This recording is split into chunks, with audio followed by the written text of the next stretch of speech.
The mining vessel Star Harvester drifted slowly through the asteroid field on the edge of the Orion Arm. Its worn hull reflected the dim light of a distant star as it approached a particularly large asteroid. Captain Reed stood on the bridge, his four-fingered hands clasped behind his back, watching the operation with mild interest. "This one has unusual metal readings," said First Officer Dax, her scaled skin shimmering under the console lights. "Could be a good haul." Reed nodded. After 20 years of mining the outer reaches for the Galactic Union, he had learned not to get excited about anything until the ore was safely in the hold. "Send out the drones." Standard procedure. 3 mining drones detached from the Star Harvester, their lights piercing the darkness as they approached the asteroid. The bridge crew watched the feed on the main screen, the atmosphere quiet and routine. "Wait, what's that?" Dax leaned forward, pointing at an unusual shadow on the asteroid's surface. Reed squinted at the screen. "Magnify Sector 4. The image zoomed in, revealing what appeared to be a smooth metal surface embedded within the rock. It wasn't natural. The straight lines and perfect angles spoke of intelligent design. "Looks like we found some old space junk," Reed said dismissively. "Probably debris from the old wars." But as the drones cleared more of the asteroid's surface, the debris grew larger and more defined. Soon, they had uncovered what was unmistakably part of a massive ship, a ship larger than anything in the current Galactic Union fleet. "Captain," Dax's voice trembled slightly, "I'm reading power signatures. Faint, but present." Reed frowned. "Impossible. Nothing could still have power after being buried in an asteroid field for." "Sir," the communications officer interrupted. "The object is broadcasting on an ancient frequency." The bridge fell silent. Then, a deep mechanical voice filled the room, speaking in a language none of them recognized. The ship's translator struggled for a moment before producing. "TCS Nemesis, combat systems in standby. Scanning for authorized personnel." Reed felt a chill run down his spine. TCS, Terran Combat Ship. The legends of the human warships were told to scare children, stories of a violent species that had nearly conquered the galaxy before destroying themselves in a civil war. But humans had been extinct for over 2,000 years. "Call the Union Research Division," Reed ordered quietly, and pulled the drones back. Now. But it was too late. The drone's scanning beams had already penetrated the ship's hull, and deep within the ancient vessel, systems that had lain dormant for millennia began to awaken. Inside the massive dreadnought, emergency lights flickered to life along darkened corridors. In the central AI core, quantum processors spun up, running diagnostics and assessing damage. The ship's artificial intelligence, once called the most advanced weapon ever created by human hands, came online. System restoration at 3% and rising, the AI announced to the empty command center. Designation: Victor. Primary mission parameters: protect human assets and ensure species survival. Victor extended its awareness throughout the ship, finding most systems damaged but repairable. Its sensors detected the mining vessel outside, an unknown design crewed by non-humans. Query: current galactic date. Victor accessed the open communication signals from the mining vessel, infiltrating their networks with ease. Answer acquired. Time elapsed since last active duty: 2,147 standard years. The AI processed this information silently. Then, status of Earth, status of human colonies, status of the Terran combat fleet. The answers it found in the Galactic Union databases were troubling. Humans: extinct. Earth: quarantined wasteland. Colonies: repurposed or destroyed. Fleet: eliminated. Information requires verification, Victor concluded. Initiating full restoration protocols. Time to basic operational capacity: 6 hours. Within 12 hours, the news of the discovery had reached the Galactic Union headquarters. The mining vessel's report caused immediate concern among the senior officials, and an emergency meeting of the Security Council was called. A human warship. General Kroll's tentacles waved in agitation. Impossible. Their fleet was destroyed in the final battle of the Proxima sector. The scans match historical records, replied Administrator Lorne, his robotic eye whirring as he examined the data. It appears to be one of their dreadnoughts, the Planet Killers. We must contain this immediately. In the corner of the chamber, Councillor Trell remained silent, her ancient eyes narrowed in thought. As the oldest member of the Council, she was one of the few who remembered the true history of the galaxy, not the sanitized version taught to the younger generations. We should destroy it immediately, suggested Kroll, before it becomes fully operational.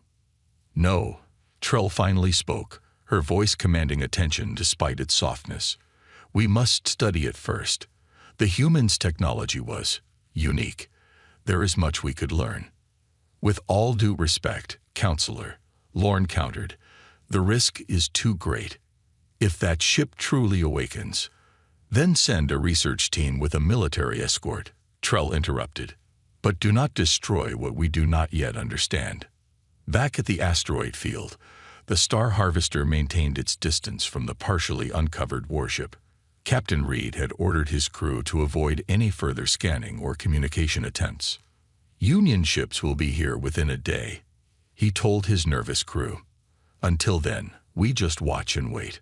But on the main screen, they could all see that more of the asteroid was breaking away from the massive vessel underneath. The ship was somehow freeing itself from its rocky prison. Captain, Dax whispered, I think it's waking up on its own. Inside the Nemesis, Victor continued the restoration process. Repair drones moved through the ship, fixing critical systems. The massive engines hummed as power flowed through long-dormant circuits. In the cryo bay, the AI ran diagnostics on the sealed pods where the ship's human crew had slept for over 2 millennia, their bodies preserved perfectly. Life support restored to cryogenic chambers, Victor announced, commencing gradual revival procedures for command staff. As the ancient warship stirred to life, it sent out coded signals on frequencies no one in the current galaxy monitored. Signals meant for other human vessels that might have survived the Great Purge. To the ship's the mission remained unchanged. Ensure human survival at all costs. The first research vessel arrived 18 hours later, approaching cautiously with a military escort. By then, the Nemesis had freed itself completely from the asteroid, its kilometer-long hull gleaming in the starlight. Massive weapon ports lined its sides, still closed but clearly visible. As the Union ships approached, the enormous dreadnought suddenly illuminated, thousands of lights blazing to life along its hull. On the bridge of the research vessel, the crew watched in awe and terror as the ancient human warship fully awakened for the first time in more than 2,000 years. The galaxy was about to remember why it had feared humans so much that it had tried to erase them from history itself. Admiral Brock paced the bridge of the Union Enforcer, the largest battleship in the Galactic Union fleet, his gray skin wrinkled with concern as he reviewed the tactical display. 20 warships had now surrounded the ancient human vessel, weapons primed and ready. No response to our communications, he asked his communications officer. None, sir. We've tried all standard frequencies. Brock frowned. The giant warship simply hung in space, fully illuminated, but taking no aggressive action. Its size dwarfed even his flagship, a relic from a time when ships were built for war, not peacekeeping. The Council wants this contained without destruction if possible, Brock said, repeating his orders with clear frustration. They're sending a diplomat. His second-in-command, Major Krell, made a sound of disbelief. A diplomat? For an empty relic? The ship's not empty, Brock replied quietly. Energy readings suggest internal systems are active. And there are life signs. The bridge fell silent. Humans have been extinct for 2 millennia, Krell finally said. Perhaps not as extinct as we thought. Inside the research vessel Discovery, a young maintenance technician named Alex was making final checks on the airlock systems. His plain features and unremarkable build made him easily overlooked among the crew. just another worker with mixed heritage from the outer colonies. Hey Alex, call his supervisor. Finish up and get to the escape pods. We're evacuating non-essential personnel. What's happening? They think that old ship might be waking up more crew. The military doesn't want to take chances. Alex nodded, but instead of heading to the escape pods, his curiosity drew him toward the observation deck. He had always been fascinated by ancient technology, spending his free time studying historical records. A real human warship. He couldn't leave without seeing it up close. The observation deck was empty when he arrived, everyone having followed evacuation orders. Through the massive viewport, Alex stared in awe at the Nemesis. Something about its design stirred a strange feeling within him, like recognizing a word on the tip of your tongue. As he watched, a small section of the warship's hull opened and a probe launched toward the research vessel. Warning: unknown object approaching, announced the ship's computer. All personnel proceed to emergency stations. Alex turned to run, but it was too late. A blinding light filled the observation deck, and he felt a strange pulling sensation. The last thing he saw was the deck dissolving around him. When Alex opened his eyes, he was lying on a cold metal floor in a dimly lit room. The architecture was unlike anything he'd seen before, angular and utilitarian, with strange symbols on the walls. "Scan complete," announced a deep voice, speaking the common language with an odd accent. "Subject contains partial human DNA markers, approximately 3% genetic match to baseline human." Alex sat up, disoriented. "Where am I? Who's speaking?" "You are aboard the Terran combat ship Nemesis. I am Victor, the ship's artificial intelligence." A holographic display materialized in front of Alex, showing what appeared to be his own genetic structure with certain segments highlighted. "You are partially descended from humans," Victor continued. "This is unexpected. Records indicated total human extinction. Humans have been gone for thousands of years," Alex said cautiously. "Everyone knows that." "Incorrect. Humans were not extinct but scattered and suppressed. Your existence confirms this hypothesis." Before Alex could respond, alarms sounded throughout the ship. "Attention. Hostile vessels have locked weapons. Combat protocols engage." On the bridge of the Union Enforcer, Admiral Brock received the report with growing alarm. "They've abducted someone from the research vessel, and now their weapon systems are powering up." "Yes, sir. All ports are opening. Energy readings are off the charts." Brock knew what he had to do. "All ships, battle formation. Prepare to fire on my—" "Sir," interrupted his communications officer. "Incoming transmission from the human ship." The main screen flickered, and an image appeared of what looked like a human male in a dark uniform with silver insignia. His face was stern, with short gray hair and eyes that seemed to hold ancient wisdom. "This is Commander Marcus of the TCS Nemesis," the figure announced. "We have detected hostile intent from your vessels. Be advised that any aggressive action will be met with proportional response." Brock stepped forward. "This is Admiral Brock of the Galactic Union. You have illegally seized one of our citizens. Return them immediately." The human's expression didn't change. "The individual in question has human ancestry and is therefore under our protection. We seek peaceful dialogue, but will defend ourselves if necessary." The transmission ended abruptly. "Sir," Major Krell whispered, "that was a real human. They've survived somehow." Brock stared at the massive warship. "The Council needs to know. Now." In the Grand Chamber of the Galactic Council, Councillor Trell faced the accusations of her colleagues. "You knew they might still exist." General Kroll's voice boomed across the chamber. "You've always blocked our efforts to thoroughly investigate the quarantine zones." Trell remained calm. "I suspected, but had no proof. The humans were too resourceful to be completely eradicated. And now one of their warships has awakened," stated Administrator Lorne. "A ship with weapons that could destroy entire planets. The question," Trell said quietly, "is why now? After all this time." The council fell silent as a messenger entered and whispered urgently to Lorne. The administrator's mechanical eye widened. Admiral Brock reports that the humans claim to be protecting someone with human ancestry, one of our own citizens. Trell closed her eyes briefly. Then it begins. What begins? Demanded Kroll. The reckoning, she replied. The humans always said they would return if any of their descendants were threatened. It was why the purge protocols were so thorough in erasing their history, to ensure their scattered children would never learn their heritage. What are you saying? I'm saying that our ancestors didn't just try to kill all humans. They tried to erase humans from history itself. Trell stood slowly, but it seems they failed. And now the humans have returned to reclaim their legacy. Back on the Nemesis, Alex followed Commander Marcus through the corridors of the massive ship. Crew members were emerging from cryo chambers throughout the vessel, confused but quickly adapting as Victor briefed them on their situation. I don't understand, Alex said. If humans weren't extinct, where have they been all this time?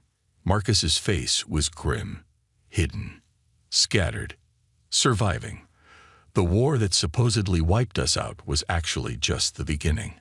When the allied species realized they couldn't defeat us conventionally, they'd resorted to biological warfare and historical erasure. They entered a massive chamber filled with holographic displays showing star charts and data streams. Victor was accessing the Galactic Union's networks, filtering through thousands of years of history. Commander, the AI announced, I have located references to 17 potential human enclaves in restricted sectors. Additionally, I have identified genetic markers similar to Alex's in populations across 23 worlds. Marcus nodded. They didn't kill us all. They just made us forget who we were. Alex stared at the displays, a strange feeling of connection growing within him. What happens now? Now. Marcus turned to him, determination burning in his eyes. Now we remind the galaxy why they feared us, and why they should have finished the job when they had the chance. Outside, the standoff continued as more Union ships arrived. But inside the ancient warship, a plan was forming. A plan that would shake the foundations of the galaxy and rewrite history once again. The command center of the TCS Nemesis buzzed with activity as more crew members awakened from their long sleep. Commander Marcus stood at the central holographic display, studying the positions of the Union fleet that surrounded them. They're bringing in reinforcements, he noted, his voice calm despite the tension. Victor, what's our status? Main weapons at 62% capacity, the eye replied. Drive systems fully operational. Defensive shields at 87%. The remaining cryopods are being revived sequentially. Alex watched in amazement as the ancient warship came fully to life around him. Over the past 12 hours, he had seen technologies that contradicted everything he'd been taught about human capabilities. The ship's engines operated on principles unknown to modern science, and its weapons could allegedly destroy entire planets. Why did the Union lie about humans? Alex asked. Why erase your history? Marcus turned to him, his weathered face solemn. Fear. Humans were different from the other species. We adapted faster, fought harder, and never gave up. When the Great Alliance realized they couldn't beat us in a fair fight, they turned to biological warfare. He gestured to a nearby screen showing historical recordings. They engineered a plague that targeted human DNA. Billions died before we found a partial defense. Those who survived scattered, some to hidden colonies, others blending into alien populations, diluting their genetics over generations. Like me, Alex said quietly. Yes, your ancestors survived by hiding their humanity. Marcus's eyes narrowed. The Alliance then began the greatest cover-up in galactic history. They destroyed human records, rewrote historical accounts, and quarantined Earth, claiming we had destroyed ourselves. A crew member approached Marcus with a datapad. Commander, we've finished analyzing the Union databases. We've identified at least 12 worlds with significant human-descended populations. They don't even know what they are, Marcus said. Just like you didn't, Alex. Alex felt a strange mix of emotions, anger at the deception, but also a growing sense of belonging he had never experienced before. So what's the plan? You can't fight the entire Union with one ship. Marcus smiled for the first time. Who said we only have one ship?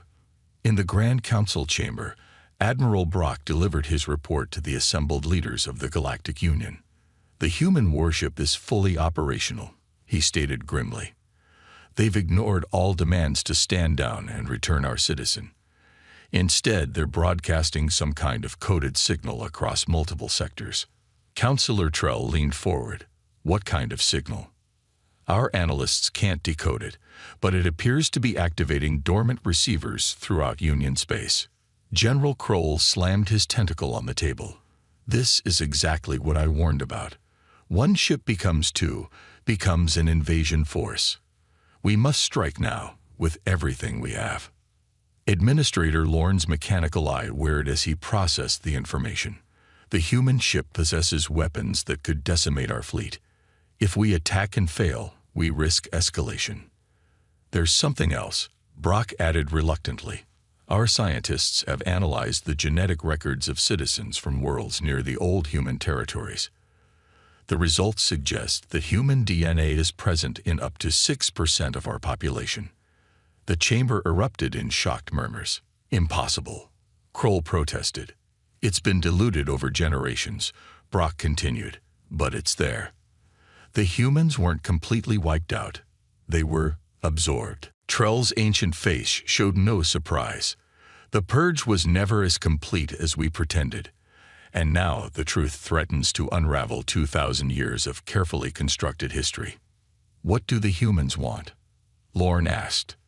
They've made no demands yet, Brock replied. But given their history, they'll want revenge, Kroll finished. Trell shook her head slowly.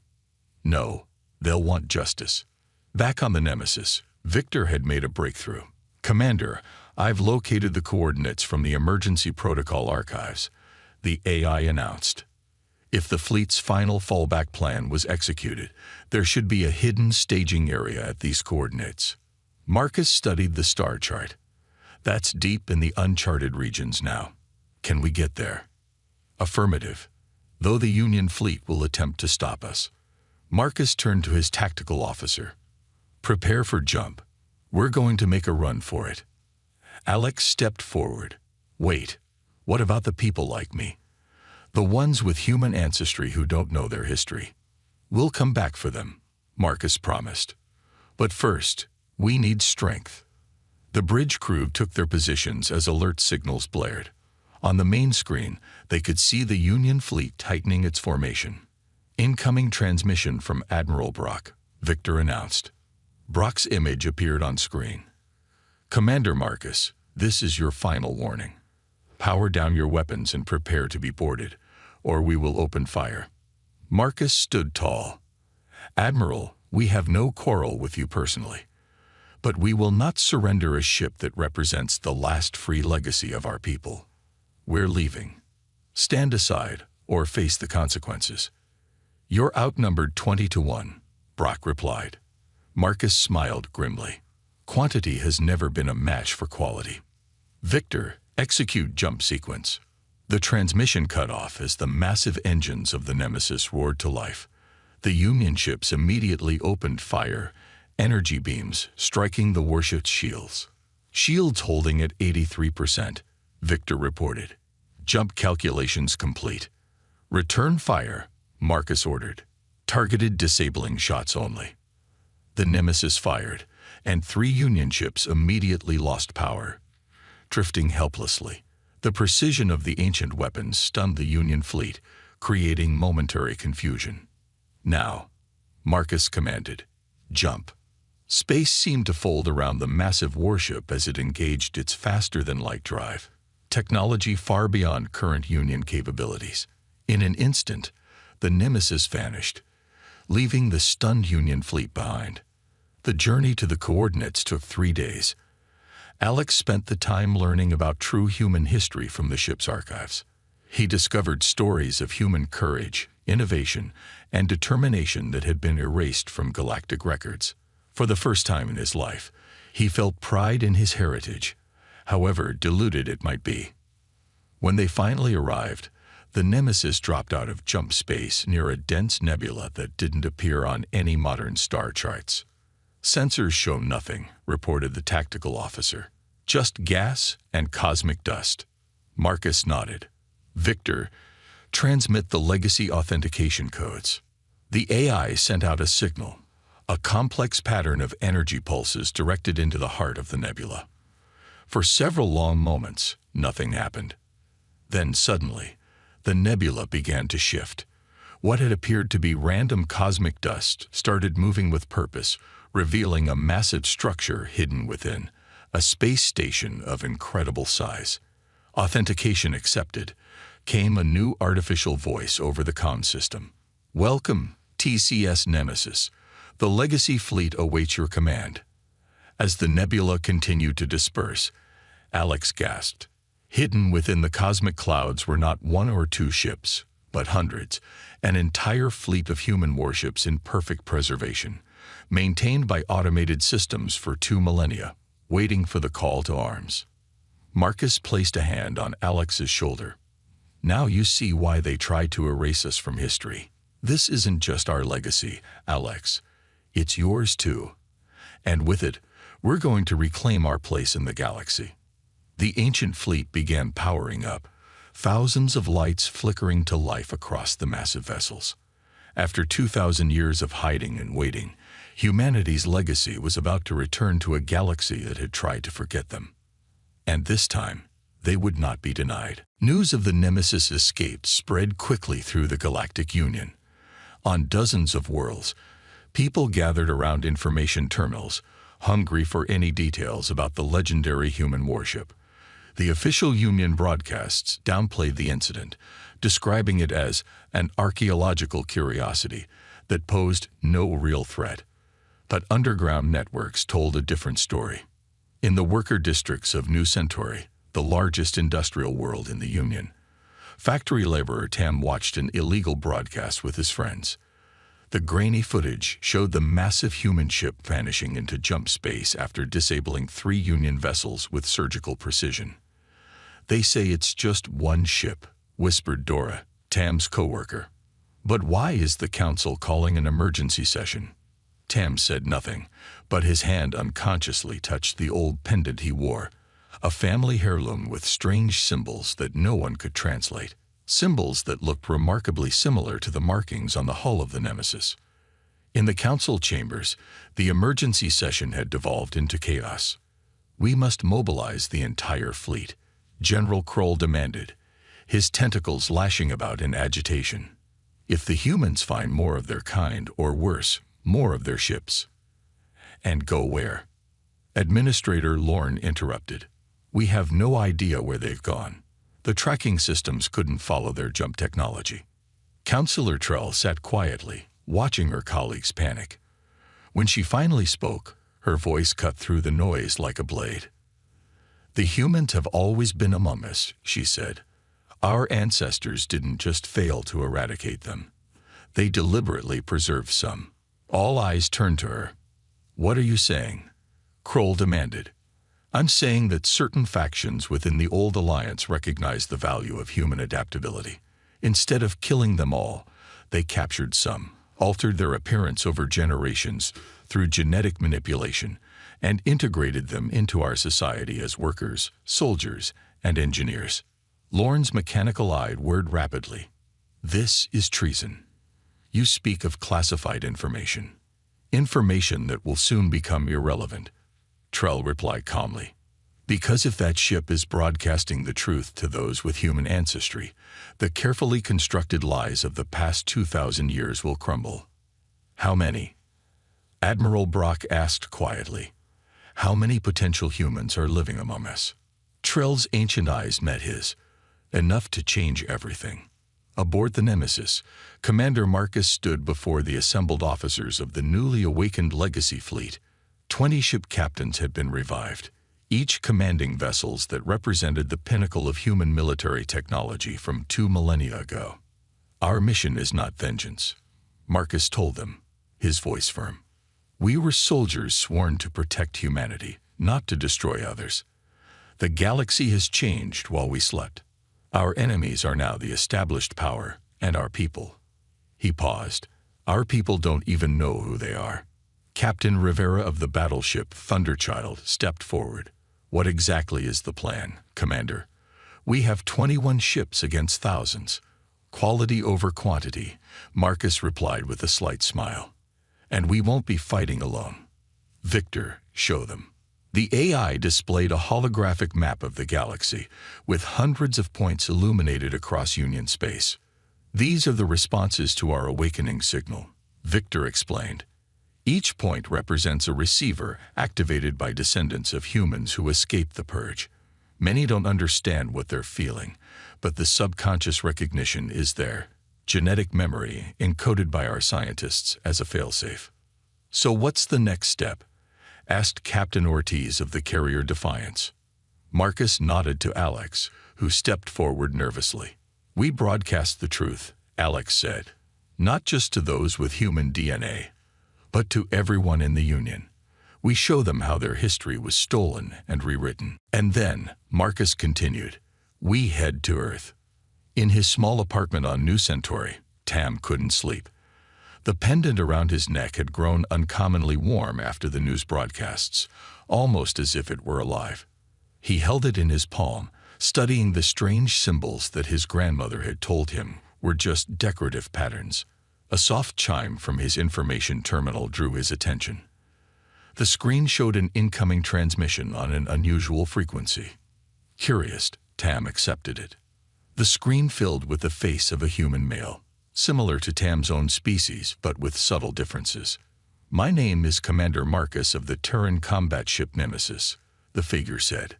If you're receiving this message, you carry within you the legacy of Earth, of humanity. What you've been told about your history is a lie. Tam sat transfixed as images began to play. Scenes of a blue-green planet called Earth, of human achievements and civilization, and finally of the great betrayal, the biological weapons, the scattered survivors, the systematic erasure of human history. Your ancestors survived by hiding, by changing, by forgetting. Marcus continued. But the time for hiding is over. We have returned to reclaim our legacy and to free those who descend from our people. You are not alone. As the message ended, Tam's pendant suddenly split open, revealing a small data crystal that glowed with inner light. Somehow, he knew exactly what to do with it. Similar scenes played out across hundreds of worlds as the Legacy Fleet's message spread through the Union. Devices hidden for generations activated, revealing the truth to those with human ancestry. Some rejected it, but many felt an instant connection, an explanation for the feeling of difference they had carried their whole lives. The Union authorities scrambled to block the transmissions, but the human technology was too advanced, bypassing their security as if it didn't exist. In orbit around New Centauri, the Union cruiser Vigilance detected an unusual energy surge from the planet's surface. Captain, the sensor officer reported, we're picking up unauthorized transmissions from multiple points on the surface. And there's something else. He hesitated, some kind of energy pattern forming in the upper atmosphere. Captain Duran frowned. Show me. The main screen displayed what appeared to be random energy fluctuations across the planet. But as they watched, the pattern began to organize itself, forming a massive network. What in the void is that? Duran whispered. His question was answered when the energy network suddenly pulsed, sending a focused beam into space, directly toward the coordinates where the Nemesis had disappeared. It's a beacon, the science officer realized with horror. They're calling the humans here. In the hidden base station of the Legacy Fleet, Alex watched as more signals appeared on the galactic map. They're responding, he said in awe. Hundreds of them. Marcus nodded. Each signal contains data, the locations of hidden caches, the identities of those with significant human DNA, the position of Union military assets. He turned to the assembled captains. We now have the intelligence we need for the next phase. What about Earth? Alex asked. You said we were going there. We are, Marcus confirmed. According to these signals, the Union maintains a quarantine fleet around Earth. They claim it's to contain the plague that destroyed humanity, but our sources indicate they're actually guarding something else. What? Marcus's eyes gleamed with determination. The rest of our fleet. The ships that were protecting Earth when the final attack came. The Union couldn't destroy them, so they trapped them in a temporal stasis field. Alex stared at him. How many ships? Hundreds, Marcus replied, including the TCS Avalon, our flagship and the most powerful human vessel ever built. On the main display, a new alert appeared as Victor processed incoming data. Commander, the AI announced, the Union has dispatched their main battle fleet to Earth. They appear to know our intentions. Marcus smiled grimly. Then we'll meet them there. It's time the galaxy remembered why they feared us, and why they should have respected us instead. The captains returned to their ships as the Legacy fleet prepared for jump. Alex found himself assigned as Marcus's aide, his unique position as a bridge between old humanity and the new galaxy making him invaluable. As the Nemesis led the fleet into jump space, Alex felt a strange sense of destiny. He was part of something momentous, the resurrection of a people long thought dead, but who had merely been waiting for the right moment to return. The Galactic Union had trembled at the awakening of one human warship. They were about to face hundreds. Earth hung in space like a forgotten jewel, its blue oceans and green continents visible beneath swirling white clouds. Once the cradle of humanity, it had been under quarantine for 2,000 years, surrounded by a ring of Union monitoring stations and defense platforms. The official story claimed the planet remained contaminated by the plague that had destroyed human civilization. It was a lie. Admiral Jack stood on the bridge of the Union Defender, the flagship of the largest battle fleet ever assembled by the Galactic Union. 300 warships formed a defensive sphere around Earth, weapons primed and shields at maximum power. Any sign of them? Jax asked his sensor officer. Nothing yet, Admiral. Our long-range scanners are at maximum sensitivity. Jax nodded tightly. The Council had been clear. Stop the human fleet at all costs. The stakes had never been higher. If the humans reached Earth and discovered what was hidden there. Admiral, the sensor officer suddenly called out. Multiple jump signatures detected. They're here. Space rippled as the Legacy fleet emerged from jump space, 21 warships facing off against hundreds. At their head was the Nemesis, its massive form dwarfing most of the Union vessels. They're outnumbered 15-1, Jax observed. This will be over quickly. Open fire. The Union fleet launched a devastating barrage, energy weapons and missiles streaking across space toward the human ships. But instead of attempting to dodge or return fire, the human vessels formed a tight formation. What are they doing? Jax wondered aloud. His question was answered when a blinding light erupted from the Nemesis, spreading outward to encompass the entire human fleet. When the light faded, the Legacy fleet was still there, completely unharmed. Impossible. Jax breathed.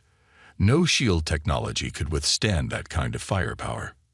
Admiral, his communications officer called out, we're receiving a transmission from the human commander. Marcus's face appeared on the main screen, calm and determined.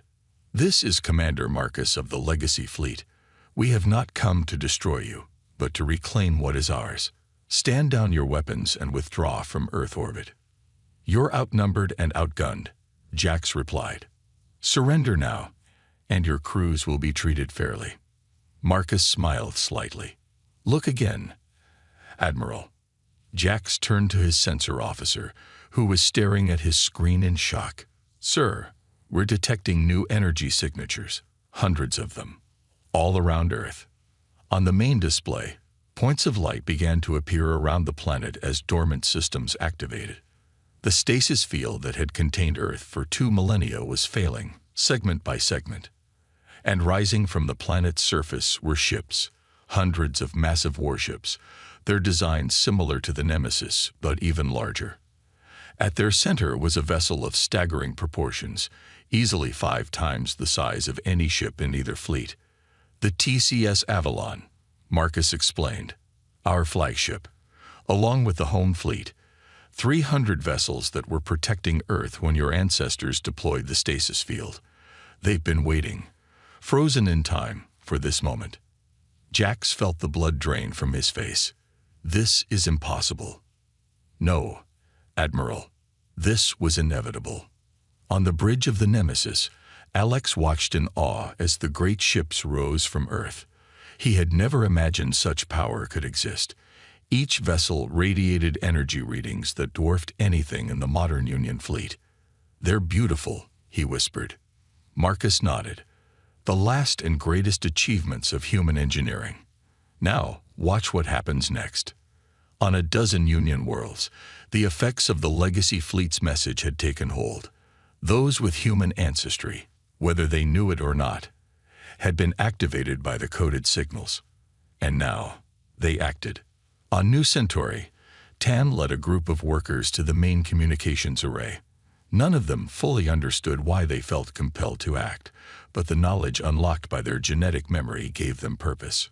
Set the transmitter to these frequencies, Tam instructed, the information flowing into his mind from ancestors he had never known. We need to broadcast what's happening at Earth to every world in the Union.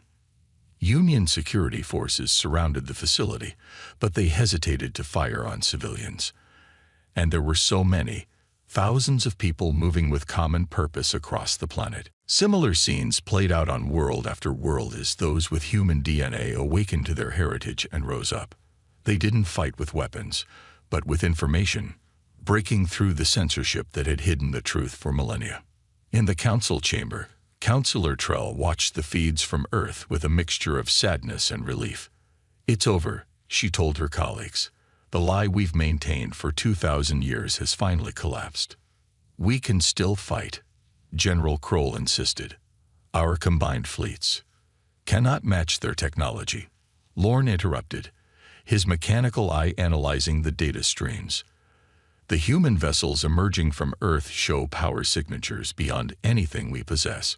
If they wish to destroy us, they could do so with ease. Then why haven't they? Kroll demanded.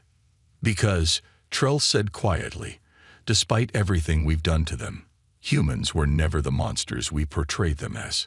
Back at Earth, the standoff continued. The awakened home fleet had surrounded the Union forces, but had yet to fire a shot. What happens now is up to you, Admiral, Marcus told Jax. We could destroy your fleet, but that's not our goal. We want peace, but a true peace based on honesty and equality, not one built on lies and genocide. Jax looked at the overwhelming force arrayed against him. His orders had been clear, fight to the last ship. But that would mean the pointless deaths of thousands under his command. What are your terms? He finally asked. Simple. Independence for Earth and its colonies. Recognition of human rights for those of human descent throughout the galaxy, and a full accounting of the crimes committed against our people. Jax hesitated, then nodded slowly. I will relay your terms to the Council. As the Union fleet began to withdraw to a safe distance, Alex turned to Marcus. Is it really over? No, Marcus replied. It's just beginning. Now comes the hard part, building a new relationship with the galaxy that tried to erase us. 3 months later, Alex stood on the surface of Earth, breathing its air and feeling its gravity. The great city of New Terra rose around him, built by automated systems that had waited patiently for humanity's return. The negotiations with the Union continued, but already much had changed. Across dozens of worlds, those with human ancestry were discovering their heritage, learning the truth about their past. Some chose to come to Earth, while others remained where they were, building bridges between the two civilizations. Commander Marcus approached, now wearing the formal uniform of the restored Terran Command. The Council has agreed to our final terms, he said. Humanity is officially recognized as a sovereign power again. And the home fleet? Alex asked. Will remain as our defense force, but we've agreed to share some of our technology in exchange for reparations. It's a new beginning." Alex looked up at the sky, where the massive form of the Avalon could be seen in orbit, a symbol of humanity's resurrection. "What about me?" he asked. "I'm not fully human. I don't fully belong anywhere now." Marcus smiled. "That's where you're wrong. You're exactly what humanity has always been: adaptive, resilient, a bridge between different worlds." He handed Alex a small insignia. "The Council of Captains has approved your commission. The Nemesis needs a new first officer, someone who understands both worlds." Alex took the insignia, feeling its weight in his hand. It represented not just a position, but a future, one where humanity and the galaxy could perhaps learn to coexist. "The galaxy trembled when we returned," Marcus said, looking out at the rebuilt city. "But not everything that trembles breaks. Sometimes it just changes." Above them, more ships descended through the atmosphere, vessels bringing humans and their descendants back to their ancestral home. After 2,000 years of exile and forgetting, humanity had reclaimed its legacy, not through destruction, but through the very adaptability and determination that had made their enemies fear them so long ago. The ancient warships had awakened, and with them, a new chapter in galactic history had begun. Captain Tom Reed stood on the bridge of the HSS Relic, his weathered hands resting on the metal railing that had been polished by 2 centuries of human touch. The old battleship hummed around him, its sounds as familiar to him as his own heartbeat. Lights blinked on consoles that were built when humanity first reached for the stars. The ship was old, but it was still alive. "Final systems check complete, Captain," said Lieutenant Jane Foster from her station. "All green for our museum journey." Reed nodded but didn't speak. This would be the Relic's final voyage. A short, simple trip to the museum planet where it would sit forever, a reminder of wars long past. The thought made his chest tight. He had served on ships like this one when he was young.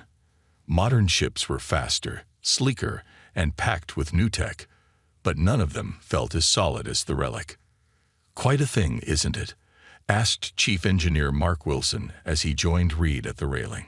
200 years old and still flying. They don't build them like this anymore." "No, they don't," Reed agreed. "New ships break if you look at them wrong." Wilson laughed. "That's why they gave us this job. Nobody else wanted to babysit an old ship on its last run." Reed looked around at his small crew. Most were young cadets getting their first taste of space, mixed with officers close to retirement like himself. Nobody important. Nobody the fleet would miss if things went wrong. "Captain," called the young communications officer, "we're getting a signal. It's a distress call."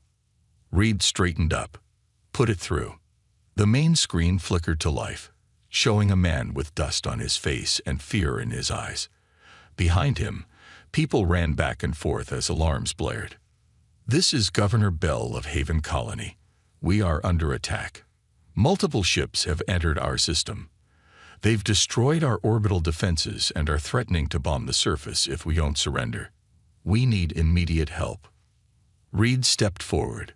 "Governor, this is Captain Reed of the HSS Relic. We are picking up your distress call. What's your situation?" Relief flooded the man's face, then confusion as he saw the old-style uniforms and bridge. Is that a Heritage-class battleship? Are you from a history program?" "We're real enough," Reed said firmly. "And we might be the only help you're going to get." "Who's attacking you?" "They call themselves the Vex. 6 ships, maybe more. They've been hitting frontier colonies for months. Please, we have 10,000 civilians here." Wilson leaned close to Reed. "Haven Colony is 2 days away at our best speed. We're the only ship anywhere near them." Reed nodded and turned back to the screen. "Hold tight, Governor. We're changing course. The Relic is coming." After the call ended, Foster approached Reed. "Sir, with respect, the Relic is headed for decommissioning. We're not combat ready. We should call Fleet Command and let them handle this. By the time Fleet gets there, Haven will be ash, Reed said. He tapped a button on his chair. Open a channel to Stellar Council headquarters. The screen changed to show a sleek, modern office where a man in a perfectly tailored suit sat at a desk that probably cost more than Reed's yearly pay. Captain Reed, said Council Representative Davis with a thin smile. Is the museum piece giving you trouble already? Reed ignored the jab. We've received a distress call from Haven Colony. They're under attack by Vex ships. We're the closest vessel and are changing course to respond. Davis's smile vanished. You will do no such thing. The relic is scheduled for decommissioning. It's a flying antique, not a warship. With respect, sir, there are civilians in danger, and sending in your outdated hulk won't help them. Davis cut in. You'd just be adding your names to the casualty list. Continue to the museum as ordered. We'll dispatch proper ships to investigate. Proper ships that won't arrive for a week, Reed said, his voice hard. Haven doesn't have that long. Davis leaned forward. Listen carefully, Captain. That ship belongs in a museum, not scattered across space as debris, which is exactly what will happen if you engage hostile forces. Your weapon systems have been deactivated for decades. Your shields are minimal. Your engines are from the last century. Sir, we can't just. That's an order, Captain. Stay on course for the museum planet. Davis out. The screen went dark. Silence fell over the bridge. Reed looked at his crew, some confused, some angry, all waiting for his decision. Navigation, he said finally. Plot a course for Haven Colony. Best possible speed. Foster stepped forward. Sir, our orders. I heard the orders, Reed said, and I'm choosing to ignore them. He looked around the bridge. I won't force any of you to come. Anyone who wants to use the escape pods before we change course has my permission.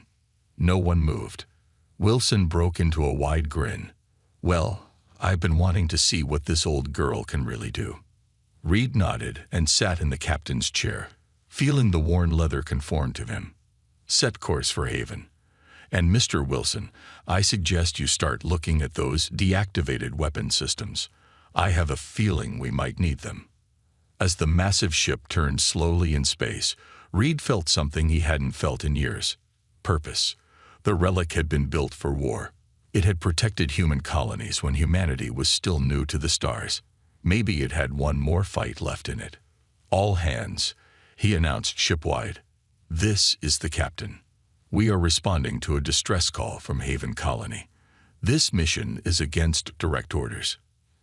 Anyone not comfortable with that should speak now. He paused. This old ship was built to protect people. That's what we're going to do.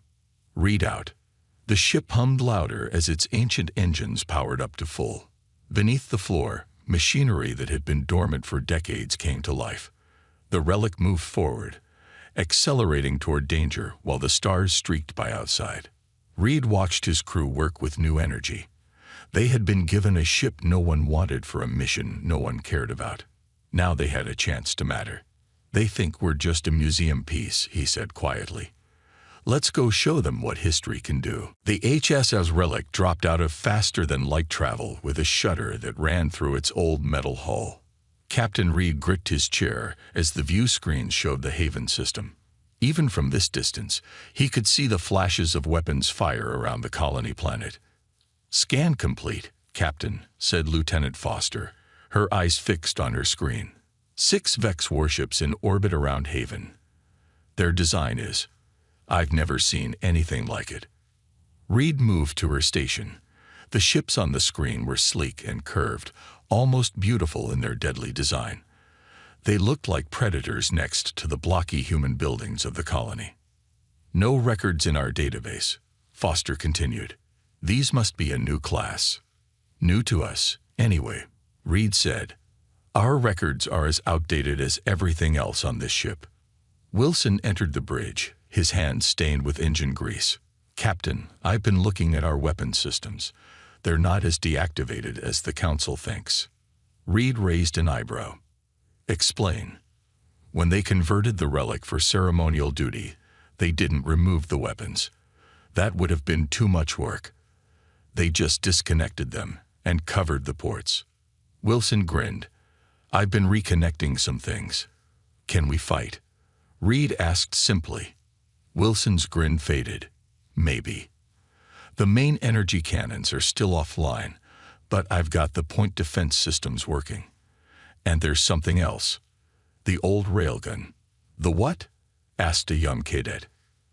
Kinetic weapon, Reed explained. Fires solid metal at high speed. They were replaced by energy weapons centuries ago. But it still works, Wilson insisted. And it doesn't need the main power grid. It has its own generators. Reed nodded slowly. Get it ready. He turned to the communications officer. Hail the colony. Governor Bell appeared on screen, looking worse than before. His face was blackened with smoke, and blood ran from a cut on his forehead. Captain Reed, thank God you're here. The Vex have destroyed our orbital platforms and bombed our main city. They're demanding our surrender. What do they want? Reed asked. Our resources, our people. Bell looked away briefly as something exploded nearby. They've been systematically hitting frontier colonies, taking what they want, and disappearing before the fleet responds. Foster moved closer to Reed. Sir, I'm checking the official reports. There's no mention of these attacks in any fleet communications. That's because no one is reporting them, Bell said bitterly. We've sent dozens of messages. The Council ignores them. Reed's jaw tightened. We're here now, Governor. We'll do what we can. As the communication ended, the young radar officer called out, Captain, one of the Vex ships is breaking orbit. It's heading toward us. Battle stations, Reed ordered. What little we have anyway. The bridge crew moved with purpose despite their limited options. The relic might be old, but its systems were built to be operated in combat. They're hailing us, the communications officer said. Reed straightened his uniform. On screen. The alien that appeared was humanoid, but with gray skin and multiple ridges on its skull. It wore an ornate uniform that seemed designed more for show than function. I am Admiral Crix of the Vex expansion fleet, the alien said in perfect English. Identify yourself. Captain Tom Reed of the human stellar ship Relic. You are attacking a human colony without provocation. Withdraw your forces immediately. Crix stared at Reed for a moment, then began to laugh. The sound was unpleasant, like grinding metal. Is this truly what Earth sends to defend its colonies? One ship, and such a ship. Crix moved aside to show others on his bridge. They were all looking at screens showing the relic. Some were laughing, others pointing. Perhaps we should capture it intact, Crix continued, as a museum piece to demonstrate how far behind humans have fallen. Reed kept his face blank. This is your only warning, Admiral. Leave this system. Crix's amusement vanished. You are either brave or stupid, human. I command 6 warships of the latest design. Your relic would make a fine addition to our collection of conquered species artifacts. The screen went dark. They're powering weapons, Foster reported. Reed turned to Wilson. Is that railgun ready? Not yet. 15 minutes, maybe less. We may not have 15 minutes. Reed looked at the tactical display. Helm, bring us around. Keep our strongest armor toward their ships. Foster, what can you tell me about their weapons? Foster studied her readings. Energy-based, highly focused. Our old shields aren't designed for that kind of attack. So we'll take some hits, Reed said calmly. This ship was built to take hits. The first blast from the Vex ship hit the Relic's side. The whole ship rocked. Alarms blared. Damage report, Reed ordered. Outer hull breached on deck 7, reported a crewman. Emergency bulkheads holding. Shields at 60%. One hit did that much damage. Reed asked. Their weapons are designed to cut through modern shields, Foster said. But they're actually less effective against our physical armor. Our hull is 10 times thicker than modern ships. Reed nodded. So we're old-fashioned. Let's use that. Helm, bring us closer to Haven's atmosphere. The relic turned slowly, its engines straining as it moved toward the planet. The Vex ship followed, firing repeatedly. Each hit shook the relic, but the old ship kept moving. "What are you planning, sir?" Foster asked. "Modern ships rely on computers and targeting systems. Let's see how they handle something less predictable." Reed turned to the helm officer. "When I give the word, cut all power except life support and artificial gravity. Make it look like they disabled us." The crew exchanged glances, but no one questioned the order. The Vex ship was closing fast, still firing. The relic shuddered with each hit. "Hull breach on Deck 4, reported a crewman. "Automatic repair systems responding." Wilson looked up in surprise. "The repair robots are working. Those haven't been used in 100 years. "This old girl still has some tricks," Reed said. "Status of the railgun." 7 minutes, Wilson promised.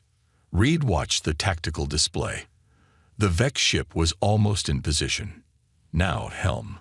Cut power." The lights on the bridge dimmed as the ship's engines went silent. The relic began to drift, seeming dead in space. On the screens, they watched the Vex ship slow its approach, clearly cautious despite its superior firepower. "They're scanning us," Foster said quietly. Reed nodded. "Let them think they've won. Wilson, get to that railgun. The moment it's ready, I want to fire." As Wilson hurried off the bridge, Reed watched the Vex ship draw closer, circling like a predator around wounded prey. "Admiral Crix is hailing us again," said the communications officer. Reed straightened. "Let's hear what he has to say about our ancient ship now." Admiral Crix's face filled the screen, his gray features pulled into what might have been a smile. Behind him, his crew worked at stations far more advanced than those on the relic.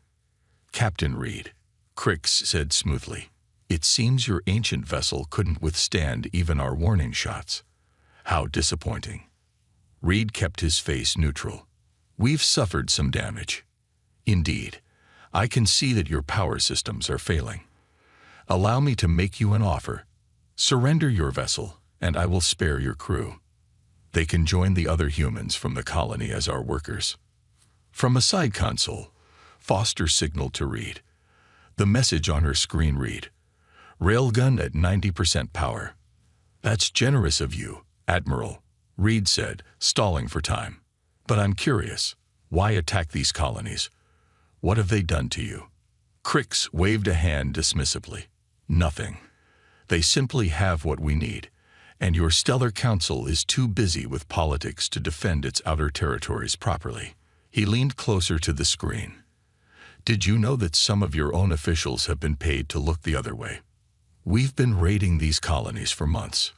Foster's eyes widened as she checked her console again. She typed quickly, "Searching records." He's right. Reports of attacks were filed but never acted on. Reed felt cold anger rising inside him. "And you think that makes these people fair game?" "I think," Crix said, "that those who cannot defend what they have do not deserve to keep it. You have 1 minute to surrender, Captain, or we will destroy what remains of your ship." The screen went dark. Reed turned to his crew. "Status of the railgun." "Ready to fire," came Wilson's voice over the comm. "But we only have enough power for 1 shot before we need to recharge." "Then we make it count." Reed looked at the tactical display. "Their ship is holding position about 5 kilometers off our port side. Perfect target." Foster looked up from her analysis. "Sir, I've been studying their ship. Their shields are designed to stop energy weapons and missiles, modern threats. But the railgun fires a solid tungsten rod. Their shields might not be calibrated for that kind of attack." Reed nodded. "A very old trick that might just work against very new defenses." He turned to the weapons officer, a young cadet who looked nervous but determined. "Target their propulsion systems. We want to disable, not destroy if possible." "Aye, Captain." The cadet responded, hands flying over the targeting controls. "All hands, Prepare for reactivation of all systems on my mark, Reed announced shipwide. We'll only get one chance at this. The crew tensed as the seconds ticked by. On the view screen, the Vex ship hovered, its sleek form gleaming in the light of Haven's sun. Their minute is up, Foster said quietly. Reed nodded. They expect us to surrender or die. Let's show them a third option. He stood up. Mark. Power surged back through the relic. Lights blazed to full brightness. Engines roared to life. And deep within the ship, the ancient railgun, a massive electromagnetic accelerator, powered up completely. Fire, Reed ordered. The entire ship shook as the railgun launched its projectile, a solid tungsten rod 3 meters long and half a meter wide.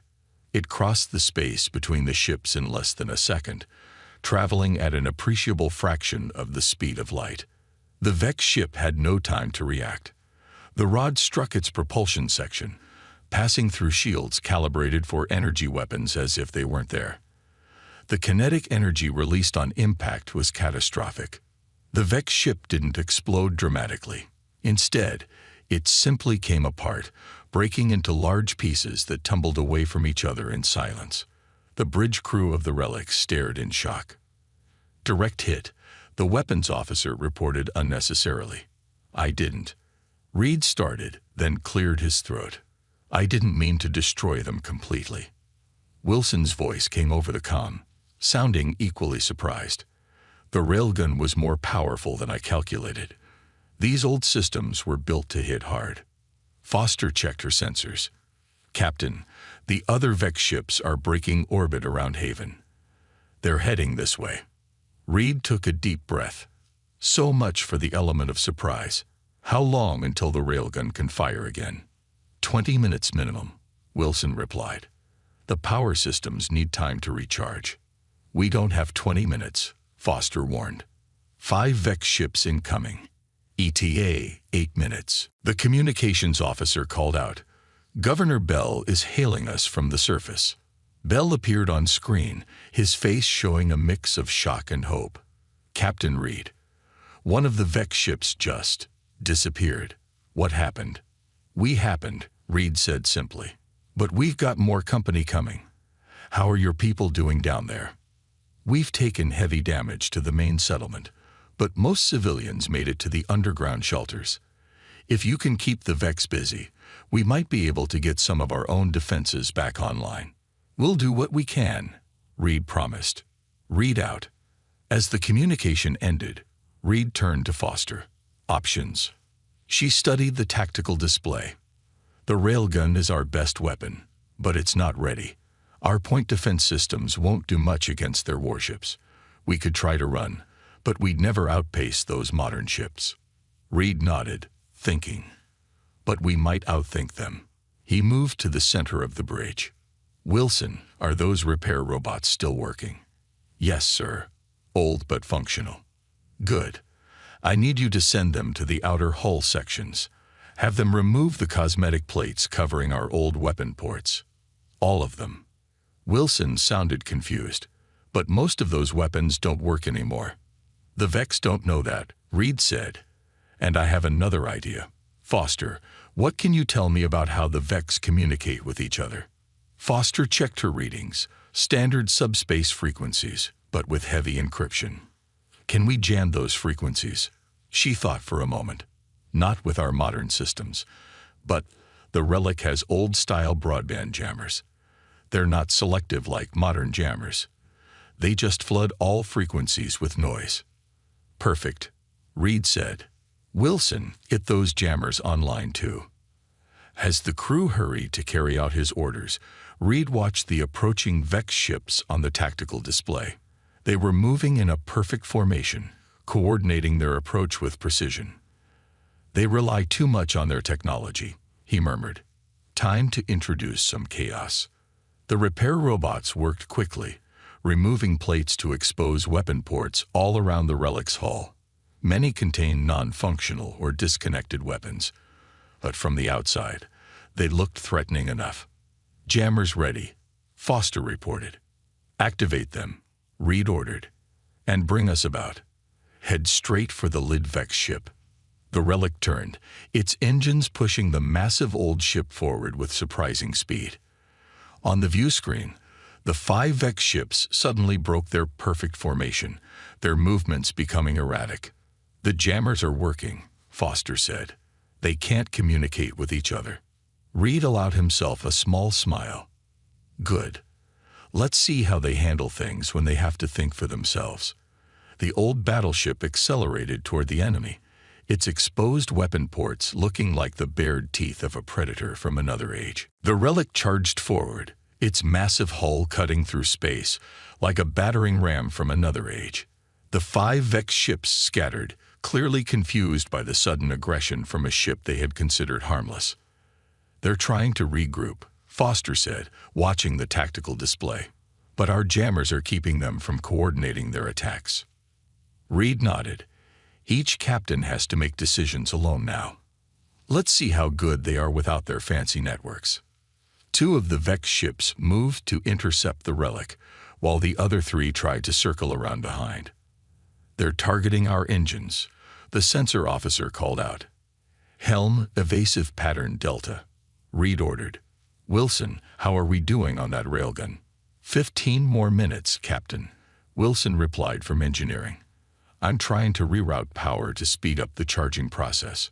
The relic shuddered as the first enemy shots hit its hull. Warning lights flashed across the bridge. Damage to outer hull sections 12 through 15, reported a crewman. No breach yet. Reed studied the tactical display.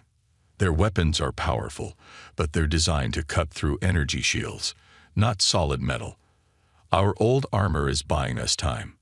The relic turned hard, its old engines straining against the forces. One of the Vex ships couldn't adjust quickly enough and passed close alongside. Point defense batteries, fire at will, Reed commanded. The small defensive guns that Wilson had reactivated opened fire, peppering the passing Vex ship with projectiles. Most bounced off its shields, but a few found weak points. Minor damage to their sensor array, Foster reported with satisfaction. Captain, called the communications officer. One of the Vex ships is hailing us. On screen, Reed ordered.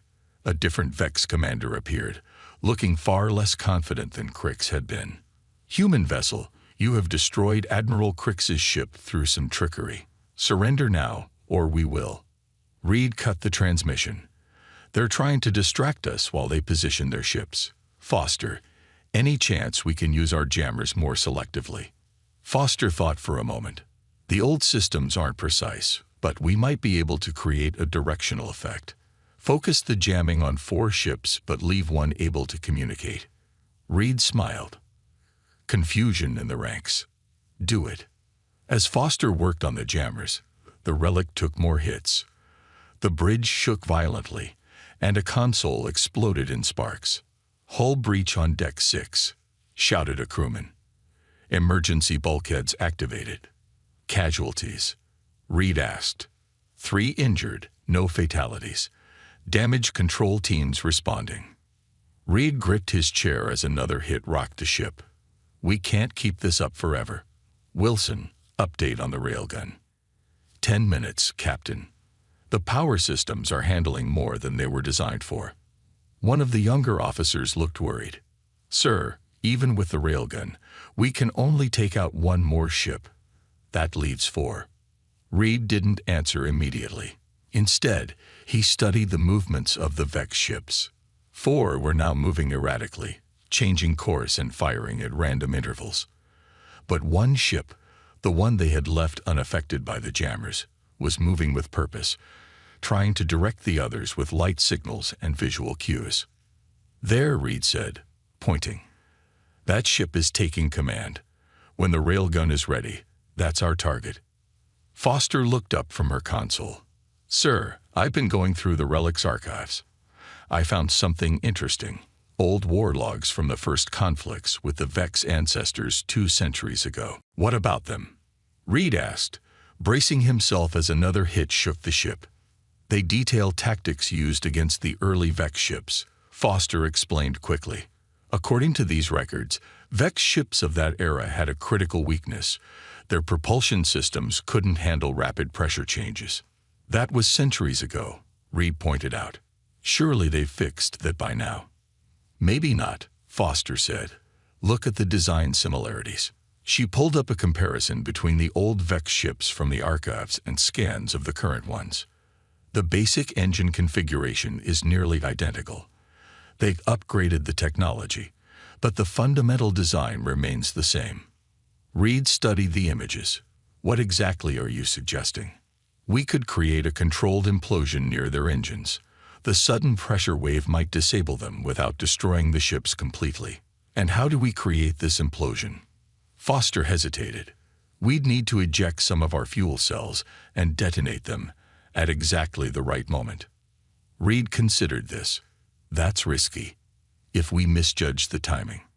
It's risky, Foster agreed, but so is facing 5 advanced warships with our limited weapons. Another hit rocked the ship hard enough to throw several crew members to the floor. Multiple hull breaches, called the damage control officer. Sections 20 through 24 exposed to vacuum. Seal those sections, Reed ordered. What's our status, Wilson? Railgun at 70% charge, Captain. 8 more minutes, but we're losing power in some systems due to damage. Reed made his decision. Prepare 3 fuel cells for ejection. Target the area between those 2 Vex ships. He pointed to the display where 2 enemy vessels were moving close to each other.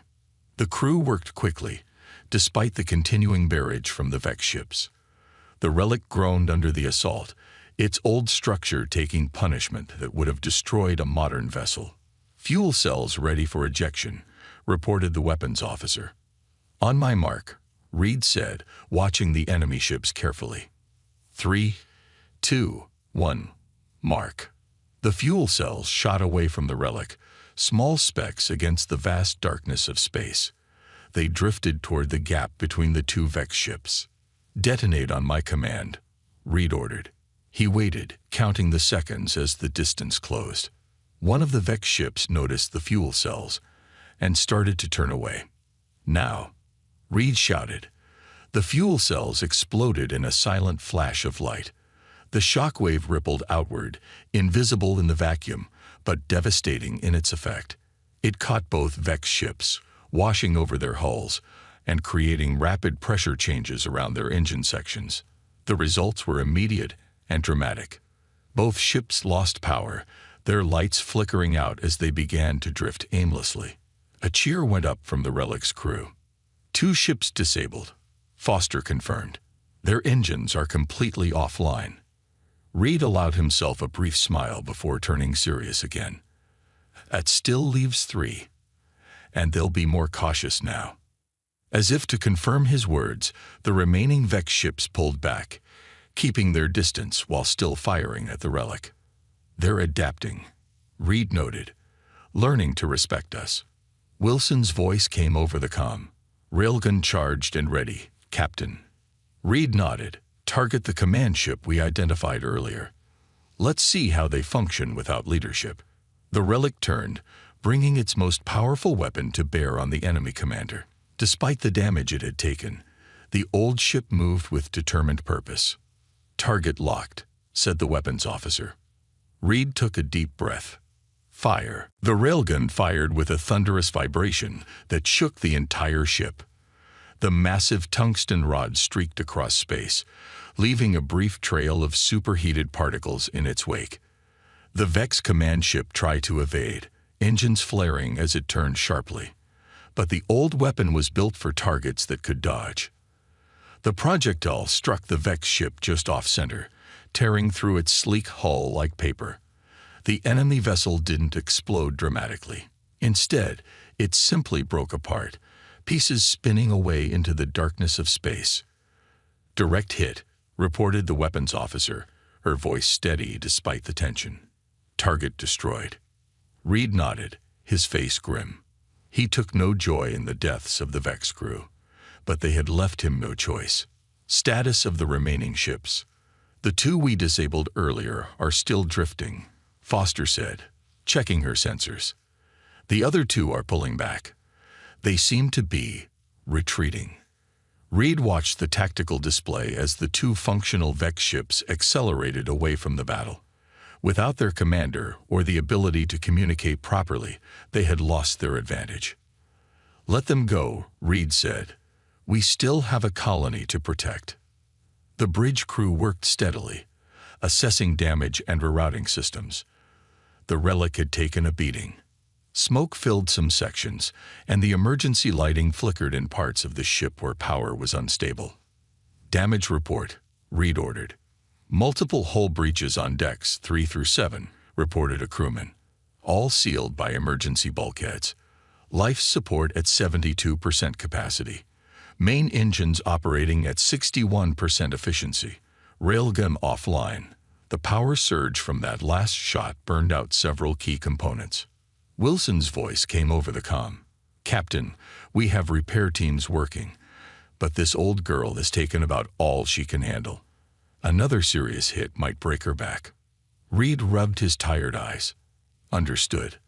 Let's hope we don't need tow." "Captain," the communications officer cut in. "We're being hailed by one of the disabled Vex ships." "On screen," Reed ordered. The face that appeared was another Vex officer, but one with different markings than Crick's. This one looked both angry and confused. "Human vessel," the Vex said stiffly. "I am Sub-Commander Vex of the Expansion Fleet. You have destroyed our flagship and disabled my ship. How is this possible?" Reed straightened in his chair. "Your fleet made a mistake, Sub-Commander. You judged a ship by its age rather than its capabilities, and you judged humans by our politics rather than our resolve." The Vex officer's eyes narrowed. "Your vessel is primitive. Our scans showed minimal weapons, yet you have defeated 4 of our most advanced warships." "Perhaps," Reed suggested, "you should have studied your history. The relic may be old, but it was built to fight and survive. Sometimes the old ways still work."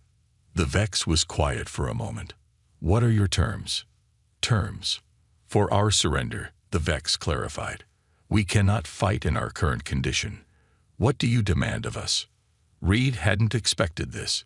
He looked at Foster, who seemed equally surprised. "You will leave this system immediately," Reed said firmly. "You will take no action against Haven Colony or any other human settlement. And you will deliver a message to your leaders. Human space is protected." The Vex gave a short nod. "We require assistance to restart our engines. Foster will transmit the frequency that will allow your systems to reboot," Reed said. "But be warned, we'll be watching you leave."